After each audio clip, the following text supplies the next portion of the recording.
Welcome to CMD news. నా పేరు కామాక్షి. ముందుగా నేటి వార్తా విశేషాలు.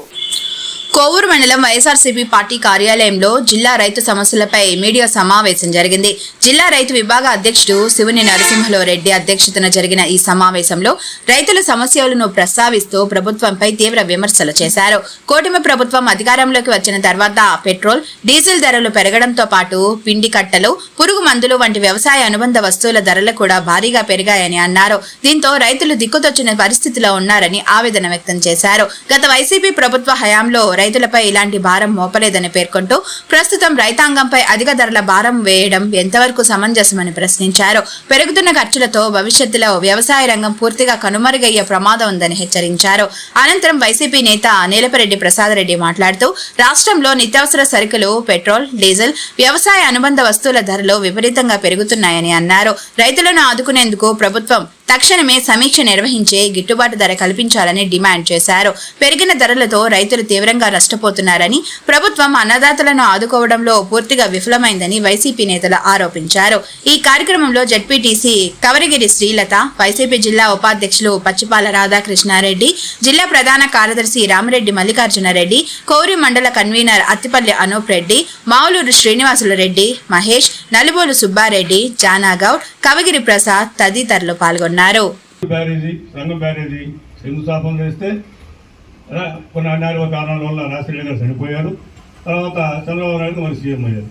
కనీసం ఆ 2 బ్యారేజీలు కంపడి మట్టి కూడా వేసారు అక్కడ. మళ్ళీ రైతుల పక్షపాతి జగన్మోహన్ రెడ్డి గారు గెలిచిన తర్వాత 2 బ్యారేజీలు పూర్తి చేసుకోగలిగాం. లేకపోతే ఆ 2 బ్యారేజీలు అట్టే ఉండేవి, బాబు గారు ఉంటాయి. మళ్ళీ జగన్మోహన్ రెడ్డి రైతుల పక్షపాతి కాబట్టి మళ్ళీ గెలిచాడు.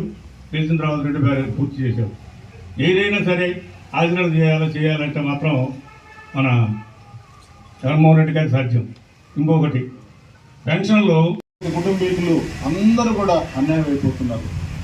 దీన్ని గమనించుకొని ఆ మేధావి చంద్రబాబు నాయుడు గారు ప్రజల్ని ఏం చేయాలనుకుంటున్నాడో చూసి నిజంగా కూడా ఇప్పుడు పెరిగిన పెట్రోల్ ధరని ఏ విధంగా తగ్గించగలగాలో తగ్గించాలి. గ్యాస్ మళ్ళా 50 రూపాయలు పెంచుతారని యూట్యూబ్లో వాటిలన్నింటిలో ఛానల్స్లో వస్తూ ఉంది. మొన్న 50 పెంచారు, 970కి వెళ్ళింది. ఇప్పుడు మళ్ళీ 50 పెంచి 1000 చిల్లరికి వెళ్ళాలని గ్యాస్ కూడా చెప్తా ఉన్నారు. ఏమైపోతారు ప్రజలు? నిజంగా మన ప్రభుత్వం ప్రజల్ని కాపాడాల్సిన బాధ్యత వచ్చింది. ప్రజల్ని ఖచ్చితంగా కాపాడుకోవాలంటే అన్నిటికీ ఆధారమైన డీజిల్, పెట్రోల్, అవి 2 గ్యాస్, అవి 3 తగ్గించగలిగితే ఈ ప్రభుత్వం ప్రజలు సంతోషంగా ఉంటారు. అది చేయాలని కోరుకుంటున్నా. ఈ మధ్య కాలంలో తమిళనాడు, బీహార్లో కొన్ని 2-3 రాష్ట్రాల్లో ఎలక్షన్ జరిగేదాకా పెట్రోల్, డీజిల్ పెంచకుండా ఎలక్షన్లు అయిన తర్వాత పెట్రోల్, డీజిల్ పెంచడం జరిగింది. దాదాపు 8.5 రూపాయలు, అంటే దాదాపు 9 రూపాయల దాకా పెట్రోల్ మీద, డీజిల్ మీద పెరగడం జరిగింది.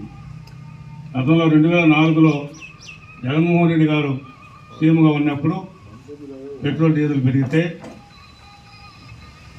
లోకేష్ బాబు యువగణం పాదయాత్రలో సైకో ఇష్ట ప్రకారం డీజిల్, పెట్రోల్ పెంచేస్తున్నారని నా మాటలు మాట్లాడారు. ఇప్పుడు కూటమి ప్రభుత్వం ఏ విధంగా మరి ఈ విధంగా 8.5 రూపాయలు పెంచారు. పెంచింది కాకుండా రైతుల మీద భారం. ఇప్పుడు డీజిల్ పెరగంగానే రైతులు ట్రాక్టర్లు, బుక్కులు దున్నేవాళ్ళు బుక్ రేట్లు పెంచేస్తారు.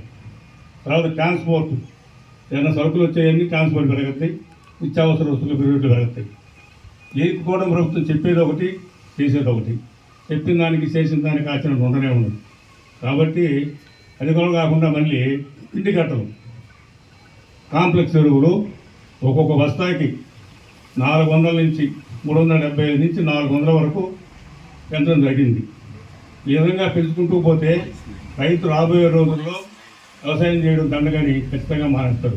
ఆల్రెడీ బాబు గారు చెప్పున్నారు, వ్యవసాయం చేయబోతున్నాయా, చేస్తే మీకు గిట్టుబాటు కాదు అని చెప్తానే ఉన్నాడు. కాబట్టి ఎన్ని పెంచేస్తే ఎక్కడ చేయకుండా పోతాడు దేశంతో చేసినట్టుంది. కానీ ఈ విధంగా చేస్తే రాబోయే రోజుల్లో యువతలకు ఉద్యోగాలు లేవు. ఏదో కొంత పొలాలు తీసుకుని కౌలు చేసుకుంటున్నారు.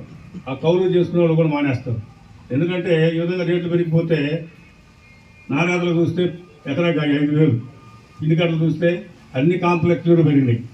ఉదాహరణకి కాంప్లెక్స్ చూపిస్తాను చూడండి. అప్పుడు అందిస్తాడంట. ఇది ఏమన్నా జరిగే విషయమా? రైతు డబ్బులు ఎత్తుకొని ఆ రోజు కట్టెత్తుకోబోయేవాడిని. నువ్వు యాప్ పెట్టుకో, వీళ్ళలో ఎంతమంది 90 మంది చదువు సంధ్య లేని వాళ్ళని పెట్టుకొని యాప్లు పెట్టుకోండి. ఎంతసేపు టెక్నికల్ వ్యవసాయం, ఎంత పుస్తకం చూసి చదువు చెప్పినట్టే వంట చేసినట్టే ఉంది కానీ బొత్తిన గడికి వంట చేసినట్టు లేదు. అసలు ఈ దౌర్భాగ్యం కూడా ఈ పిండి కట్టలు, డీజలు ఇవన్నీ పెరుగుకుండా పోయే కొద్ది వరి కోతలు అన్నీ పెరుగుతున్నాయి. వంట ధర ఏమో 17,000 నుంచి 21,000 నుంచి 17,000కి 16,000కే వస్తున్నాయి. ఇది అన్నీ అరికట్టాలా? మీరు అదేమంటే రైతులకి ఒక మార్జిన్ మనీ ఆడ ఏర్పాటు చేసి ఇప్పుడు ధరల స్థిరీకరణ ఏర్పాటు చేస్తామని జగన్మోహన్ రెడ్డి చెప్తే అవన్నీ తొందరలో దొక్కేసి ఇప్పుడు ఎంతసేపు పిండి కట్టలు యాపుల్లో పెట్టుకోండి, మీ భూములు యాపుల్లో చూసుకోండి, మీ సీ బుక్కుల్లో ఈ రావు, ఈ పుస్తకాలు అదే సర్వర్లు లేవు, ఏ సర్వర్ పనిచేయదు, ఎప్పుడు ఏ టైంలో కూడా. ఇటువంటి దౌర్భాగ్యం ఇంతవరకు ఎక్కడా చూడలేదు. కాబట్టి ఇటువంటి ప్రభుత్వం అదేమంటే మేము మంచి ప్రభుత్వం అని చెప్పుకోవడానికి పనికి వస్తుంటాం. ఎన్టీ రామారావు ఫోటో పెట్టాడని వాళ్ళు అట్టడుగు దొక్కిచ్చేసాడు. ఎన్టీ రామారావు వేరే అభిమాని పాపం రమేష్ రెడ్డి కుటుంబం. ఎన్టీ రామారావు నెల్లూరుకు వచ్చిన నాకు కూడా తాలిబొట్టు కట్టనని చెప్పి కూర్చున్నాడు. అప్పటికప్పుడు ఆడ ఏదో విమానం హెలికాప్టర్ లేట్ అయినా పర్వాలేదు, నాకు ముహూర్తం అయిపోతుంది అన్నగారు ఒప్పుకోవాలి. అటువంటి అభిమాని ఇలా పార్టీలు అట్టడుగును దొక్కేశారు. మీరా తెలుగుదేశం వీళ్ళు వచ్చారు. ఇప్పుడు తెలుగుదేశం నారాయణ ఒక ఆయన, ఒక ఆయన, వీళ్ళ రామనారాయణ రెడ్డి ఏ గాలికి ఆ సార్ పెట్టేవాడు. ఆ కుటుంబం పేరే జడగొట్టాడు. ఆడవాళ్ళ కుటుంబం పేరే జడగొట్టాడు. అందువల్ల ఏంటంటే రైతుల తరఫున ఏదంటే మంచి చేసి ఇద్దరు మంత్రులు ఉన్నారు, అందరూ ఉన్నారు, ఎమ్మెల్యేలు, కూటమి ఎమ్మెల్యేలు. మీరందరూ రైతులకు అంతా ఎంతో సాయం చేసి ఆదుకుంటారని ఇప్పుడు విధంగా ఇందాక మా రైతు జిల్లా అధ్యక్షుడైనటువంటి నరసింహారెడ్డి గారు చెప్పినట్టు రైతులకి ఉపయోగపడే విధంగా గోడౌన్స్ కట్టండి, లేదా ఒడ్లారు పోసుకునే దానికి యార్డులు కట్టండి, అదేవిధంగా కోల్డ్ స్టోరేజ్లు కట్టండి. మంది కోవూరు నియోజకవర్గం పెన్నా డెల్టా కాబట్టి 100 ఎకరాల పొలం ఎక్కడా లేదు కాబట్టి ఉండేది కోవూరు పోతిరెడ్డి పొలంలో షుగర్ ఫ్యాక్టరీ కాబట్టి ఆడ ఐటీ హబ్ కాకుండా ఐటీ హబ్ కట్టుకోవాలంటే మనకి ఆనాటి ముఖ్యమంత్రి రాజశేఖర రెడ్డి గారు ఇచ్చిన వరం పడవలూరు మండలంలో సెజ్ ఉంది.